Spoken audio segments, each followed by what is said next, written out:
Broadcasting live from the land of 10,000 lakes. Your official guide to the Northwest Metro. The food, the people, the entertainment, and of course, the latest real estate news. Welcome to the Northwest Metro Real Estate Report.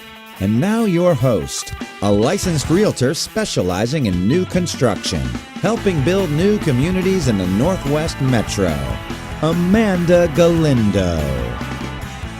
It's Amanda Galindo here with Progressive Builders, and I am super excited to be interviewing Jeff Ziert and Matt Schiller.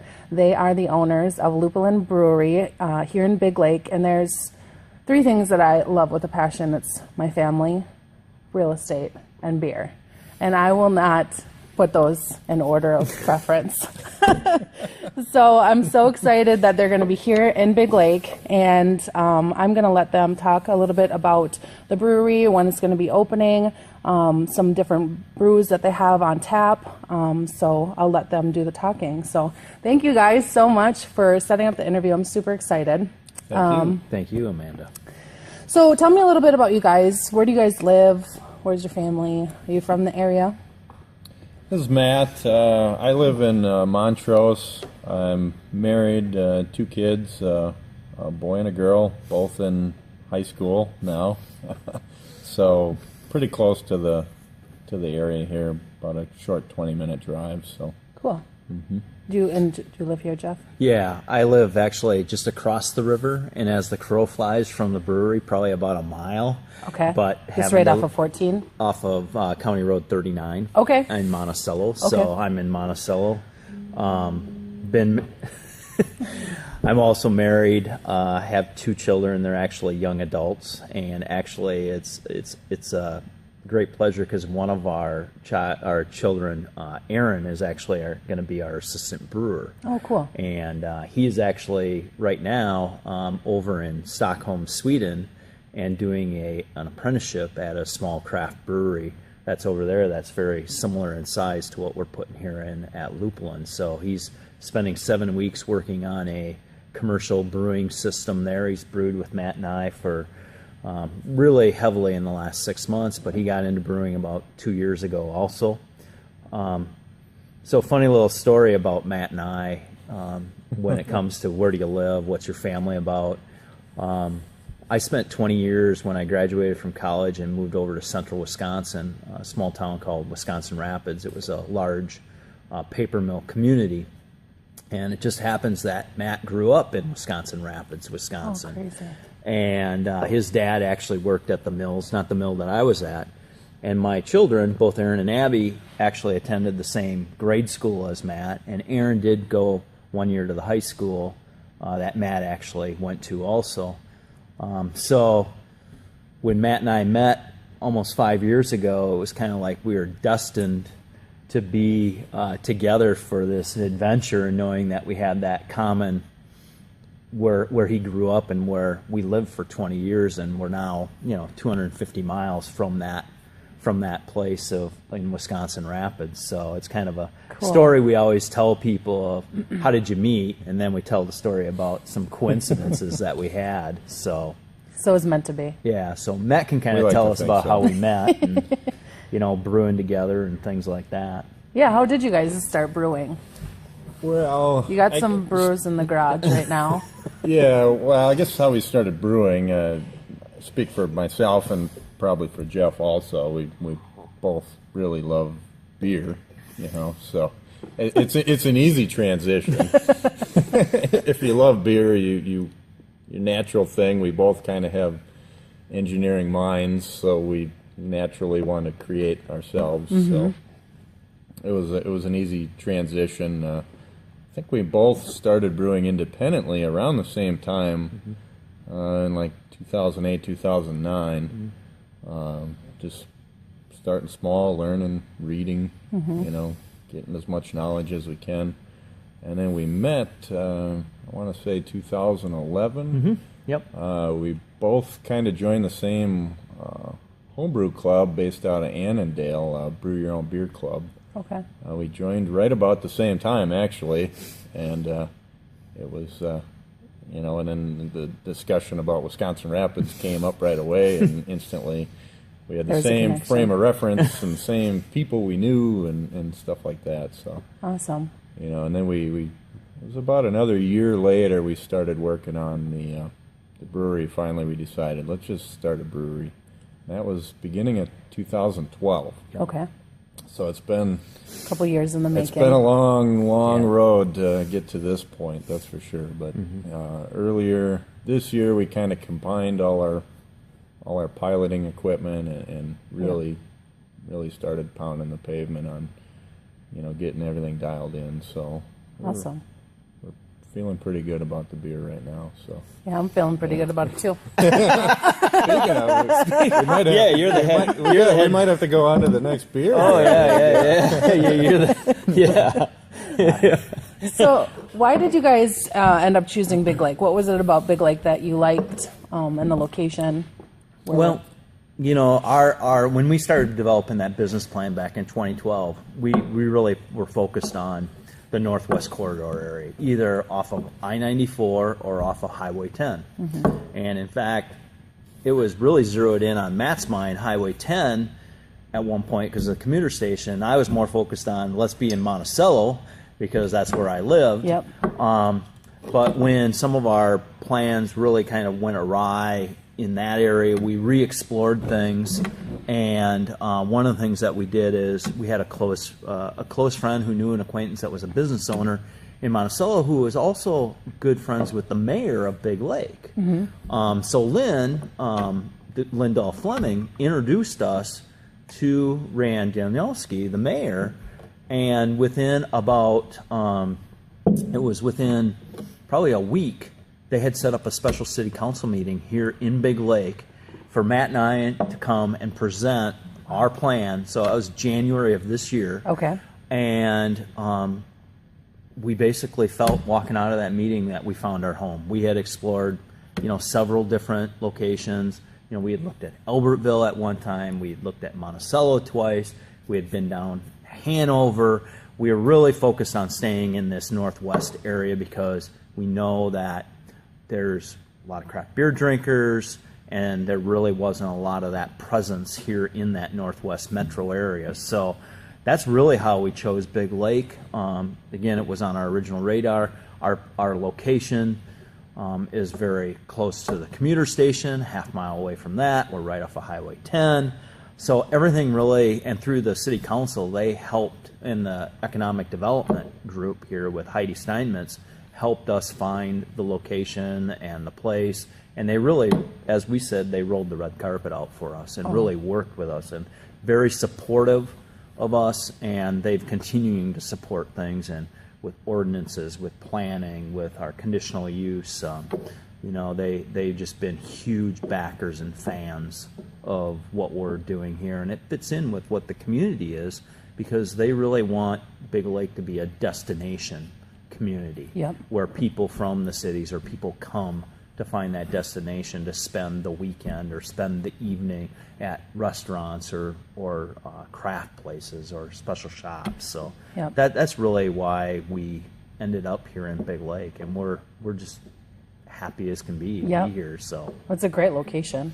I mean, right now we're sitting in, we got some steel beams up and it's under construction, but I'm excited for the future. We're actually Plants. sitting right on the bar. We're sitting on the bar right now. where the bar will be.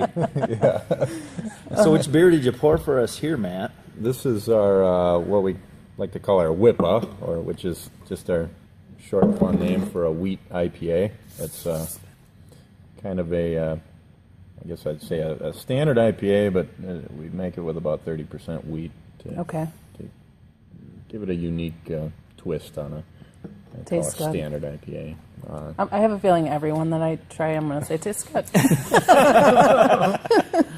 Tastes good. Okay, so the name. Let's talk about the name Lupulin. How did you guys come up with the name, and what is Lupulin? Well, we'll start with what is lupulin. Lupulin. So if you take a hop cone and you cut it in half, I guess is the easiest way to explain it. And there you'll find all this little yellow, almost looks like pollen, but it's not. It's the essential oils of the hop. So it's in the brewing business, that's what we want. Mm-hmm. So it's the bitterness, the flavor, the aroma, everything is contained within that lupulin, Yep. which is what that's called. So it was an easy, I heard one time somebody say when you're naming a brewery and you come up with a name and you do a Google search and you can't believe nobody else has named their brewery that yet, that's the right name. Yep, and that was it. And that was it. We couldn't believe nobody had named a brewery that yet, so Take it. And it fits kind of with our passions, which one of our passions is hoppy beer, so Yep. it fits perfectly. Hoppy beer makes happy people. Yep. So then the logo really ties into that, the name of the brewery, Lupulin. Yeah, Lupulin. we worked with a local big laker, Marcus Paulson, Big MP Design, and he came up with that logo actually before even meeting with us.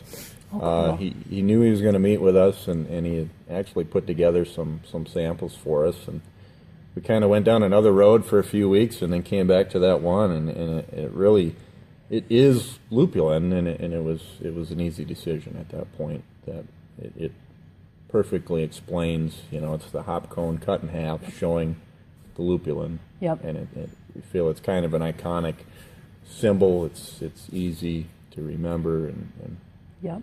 people see it and they'll know exactly what it is right away. So Awesome. that was an easy decision at that point. It's a great logo. I love the colors. Yeah. So, all right. So what can people expect when they come to visit here? So we're sitting on the bar right now, but it's not really the bar. It's just the concrete floor.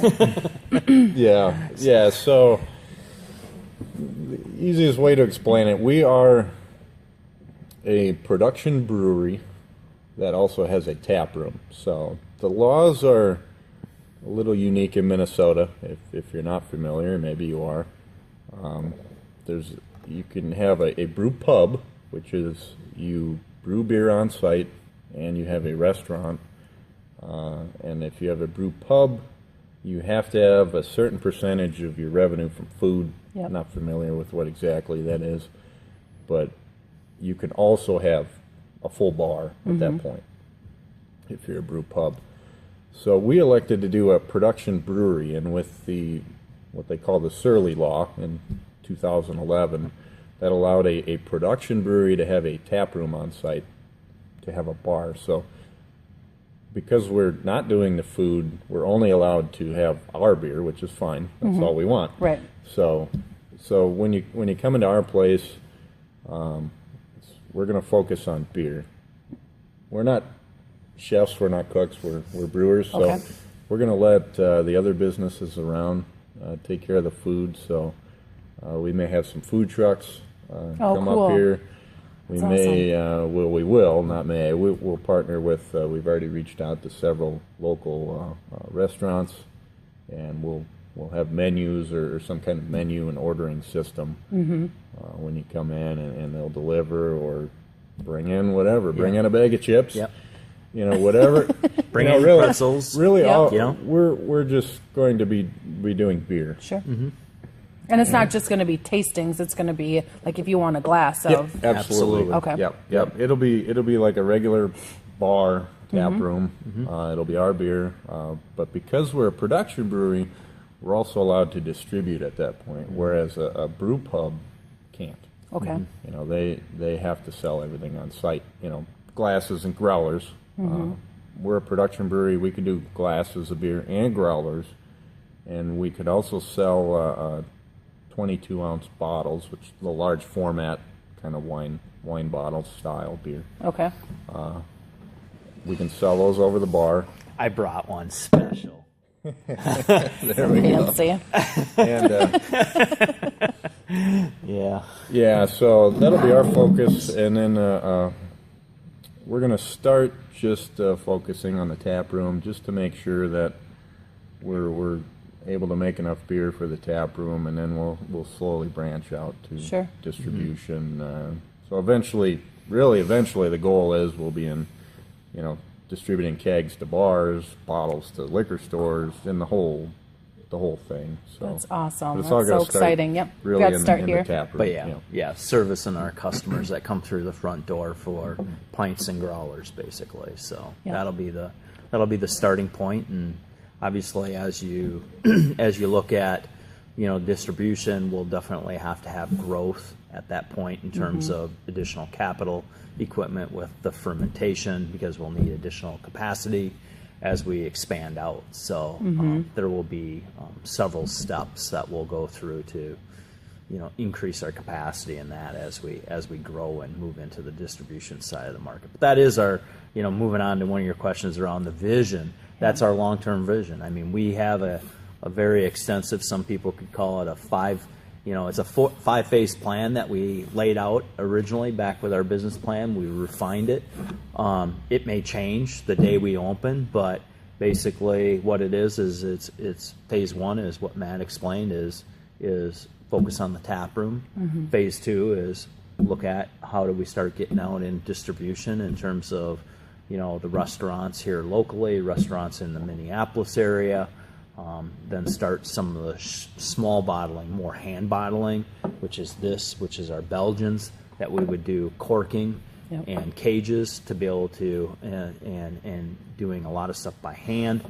That would then move us into at that point, I believe our phase 3 was to start looking at bottling line. At that point, we'd have to grow in terms of the area that we have, and we've got area to grow here with the location at this time. And then phase 4 is again increasing capacity, where phase 5 ultimately is we put in another brew house and become a full-scale production brewery. We would have this still as our tap room and use the system that we're putting in here, which is a 10-barrel system, about 300 gallons.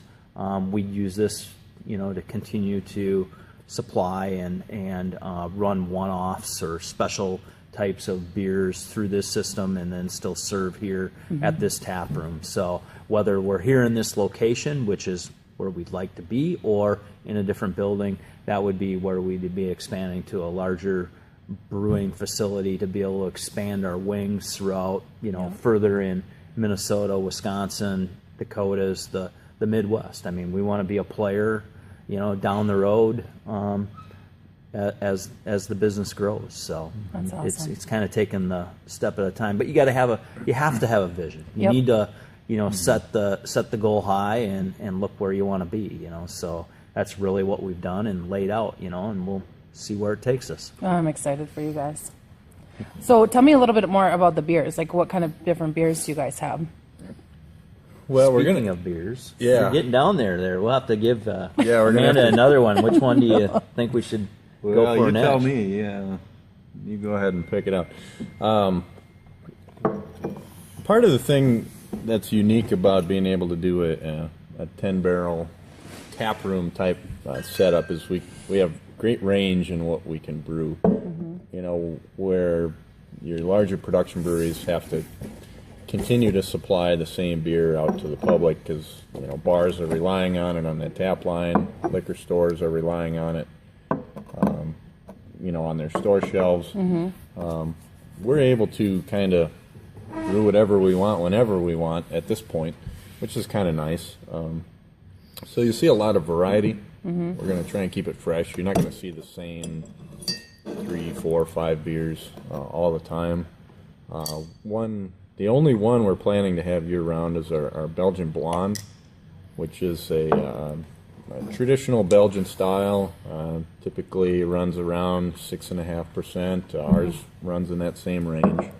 It's a kind of a light Pilsner beer, but with quite a bit more flavor due to our Belgian fermentation, Belgian yeast. Yep. So that's the only one we're planning year-round. Outside of that, we have a whole bunch of stuff we've been piloting that... I just poured a seasonal for us.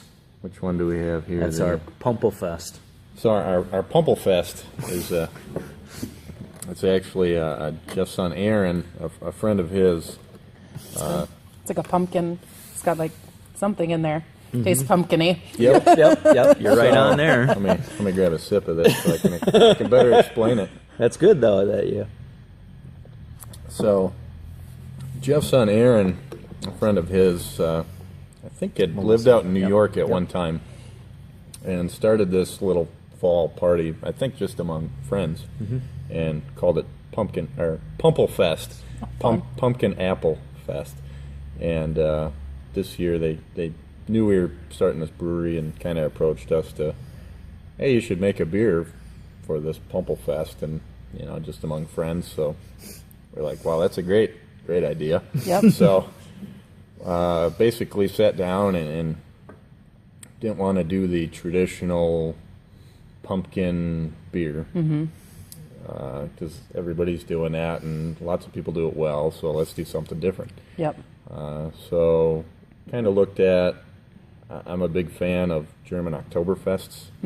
I want to brew one in the brewery, so we kind of took that theme. So this beer is actually a hybrid of a German Oktoberfest, an English brown ale, and a pumpkin spice beer. Okay. So the base is German Oktoberfest. We brew it with our ale yeast and a little bit of influence from the British brown ale. Okay. And we just do a light spicing. I'm not a big fan of heavy spiced beers. So This one tastes really good. I got a variety pack from another brewery, and they had a pumpkin beer, and I'm like, oh no, I can't. That's the only ones that are left in the fridge. Yeah. I couldn't. It was too spicy, but this one's awesome. Yeah, It's yeah. really We good. wanted to make it a beer first. Yeah. Yeah, and it's a little bit where you get the spice. If we lied to you and said it wasn't spiced, it's just over that threshold where you're going to say, well, there's maybe some spice in there, but I'm not sure. Yep. Which is what our target was, so it was about right. So Yeah. No, it tastes really good. This one too. What was this one? this was our wheat IPA. Wheat IPA. Yep. I changed glasses up on you because Switching again, things I up. wanted to. They want To mix it. wanted a clean glass with this being this, more of the flavorful beer coming off of a hoppy beer, Yep. to give you that. And again, some of the spices that when you're looking at the pumpkin apple, what you're probably smelling or tasting is a lot of the cinnamon. Yeah.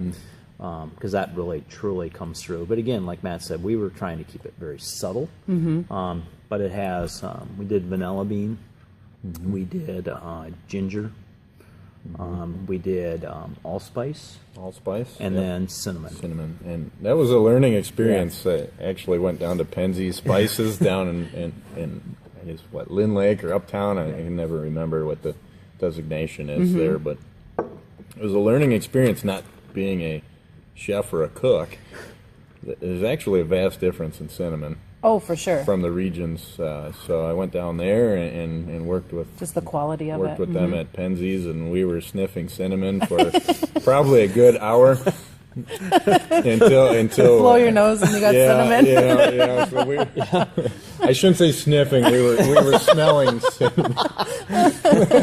Yeah. Oh, funny. To try and pick in different regions of ginger and all this to select the spices that we wanted to use, and actually we settled on a Chinese cinnamon, Okay. which they say is the apple pie cinnamon. Okay. And you smelled it and immediately you knew that was the one. So settled on that, and we had fresh whole, actually not whole, but sliced whole ginger root from China. Oh, wow. Yeah, it was, and that's the beauty of being a small brewery. Where a large brewery is not going to be able to do that because it's too time and cost, intensive. But Yep. as a small brewery, we can go out and select the finest ingredients. I mean, going back to our Belgian blonde, we're importing all that. Well, we don't actually. We buy it from an importer, but it's all imported malt from Belgium because that's the way it would be made there. Yep. And it is quite a bit more expensive, but The quality is. yeah, you would notice. Definitely, you would notice the difference. No, that one was good. Yeah. So I think we mentioned to the West Sherburne County or West Sherburne Tribune is in preparation for next year for the Spud Fest. we've Matt's been working on a recipe. We haven't done a pilot brew of it yet, but we You're gonna have a special one? We will have a potato beer. Oh, fun! We will have a potato beer, which we'll get potatoes, hopefully from a local potato grower here in Big Lake, and have a Spudfest special beer that we'll have on tap, and for that event that'll be coming up. So, Oh, that's awesome. so that's the beauty of things, of being able, like Matt said, is the one-offs and the special things. Right now we've got a pilot brew going at the house that we brewed last weekend. It's in our little conical fermenter, and it's our first run at a Christmas ale. Okay. So again, if it turns out successful, that will probably be more than likely to be served in the tap room a year from this Christmas. When we get capacity and be able to brew that, and so we continue to work on recipe development, but we have quite an arsenal of beers that we've. That's exciting. More beers than we'll probably have time to brew. Oh, for sure, yeah. I have a feeling that you guys are going to be super busy. So the build-out, what's like the next 2 to 3 months, and then like your grand opening and stuff? When's all that going to happen? Well, the build-out actually, we did the groundbreaking on the 31st of October on Halloween, so we're about 3 weeks after that now, and we're finally starting to see, we got the walls going up, we got some drywall going in. The plans right now is the equipment is scheduled to arrive. It'll probably be our Christmas present. Okay. That's a good Christmas present. Yeah. Yep. Yeah, we'll probably have the trailer rolling in here either right before the Christmas holiday or right between Christmas and New Year's. It'll probably be closer to Christmas to New Year's. They're scheduling to ship it, I believe, next week, and it's actually coming out of China. Okay. We worked with a local Minnetonka Brewing and equipment company, and they source their equipment. So again, even though it's in China, we sourced it through a U.S. company that's local here in Minnesota. So so the equipment should be arriving. At that point, we'll be installing the equipment, and then we have to get. There will be a lot of piping that needs to be completed at that time: the steam piping, the water piping, the chiller glycol piping for the fermenters. So once that equipment's set, and then a lot of the mechanical trades can get their piping completed, the electrical completed. We go through the inspections. It's a lot of stuff to get done. We're hoping to be able to streamline that, fast track that, to be able to get inspections and get approval from the state and from the federal for us to be able to start brewing, hopefully in that mid-January, end of January, with all intentions to be able to start having soft openings by the end of February, 1st of March, which continues to, we got to keep things on track. With our grand opening, as we continue to say, we haven't given a date out, but we say first quarter of 2015. Okay. And the quarter ends on March 31st. Okay. Now, I don't know what day that is, but March 31st is the end of the first quarter. As things progress, we'll be pushing right up against that. Okay. It's like anything else. There's problems or issues that you have to overcome, but right now everything is moving forward. There'll be a lot of work going on here inside the brewery in the next 4 to 6 weeks. Floor drains. This floor will be all cut up in terms of the plumbing and piping. There will be painting being done. So a lot of activity. So people can swing by. They can look in. That's the beauty of this place. During the day, you can look in the windows and see how everything's going. With all the windows and the lights. So like people, you said today you were open 12 to 3. So if people wanted to stop by, they could absolutely. stop by. Yep, and generally just to check it out. Yep, generally we do our construction meetings on Wednesday nights. So most of the time I'll get here early, and we'll open up for an hour or so on Wednesday nights. For people to come in and buy merchandise or or sponsorships, or just come in and chat. Because you have the T-shirts, you have glasses, you have different things with your logo on it that people can buy. Yep. So they can come in here and Absolutely. buy it at that They time. can come in here. They can. We have a Square store, which links from our website. Okay. They can go there. They can purchase it on the store, or they can just come here and get it. So. So where can people find you? What's the address here, and then also online? The address here, we're at 570 Humboldt Drive. Easiest way to explain it is we're really right on Highway 10. Humboldt Drive's a frontage road. We're right across the street from the Dairy Queen. Okay. In Big Lake, if you're familiar Anytime with that. Fitness is right next to Right it. next to Anytime Fitness. We're in the same building with Tire Max. A lot of people kind of call this the Tire Max building. Not anymore. Well, right. Yeah. But, so that's where we are. Of course, we're on Facebook. Our website, we're working on. We have it. It's lupulinbrewing.com. But there's not a whole lot there. You'll go and see a photo of some tanks, and there's actually the link from there goes to our Facebook or to our Square store. People that are interested in T-shirts and stuff like that, they'll find that there. Awesome. So is there anything else you want to let people know about Lupulin? Well, we're excited to start making beer, that's for sure. I'm excited for Beer you. on a larger scale. Well, yeah. Larger scale. For real, yeah. Yeah. I just want to be Jeff's sister-in-law, so I can come over to his garage. There you go, yeah. Yeah, beer on a larger scale. Because again, brewing beer and going through the process, it doesn't matter whether you're a 5-gallon system or a 10,000 gallon system. It's all time based and process based. So for a brew day, we spend 8 hours brewing on our little 10 gallon system in the garage brewery.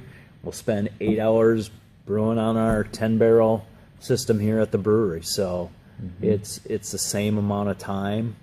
It'll be nice when we finally can get brewing on a larger scale and being able to really get our product out in front of customers, friends, family, people that have encouraged us for the last, several years and that. So Good. Well, I'm excited for you guys to be here. I really appreciate you taking the time to let me know, tell us a little bit more about the brewery. And if you guys want to find these guys, check them out on Facebook, check them out on the website, buy one of their T-shirts. I'm going to do that today. And check them out when they have their grand opening. So thanks.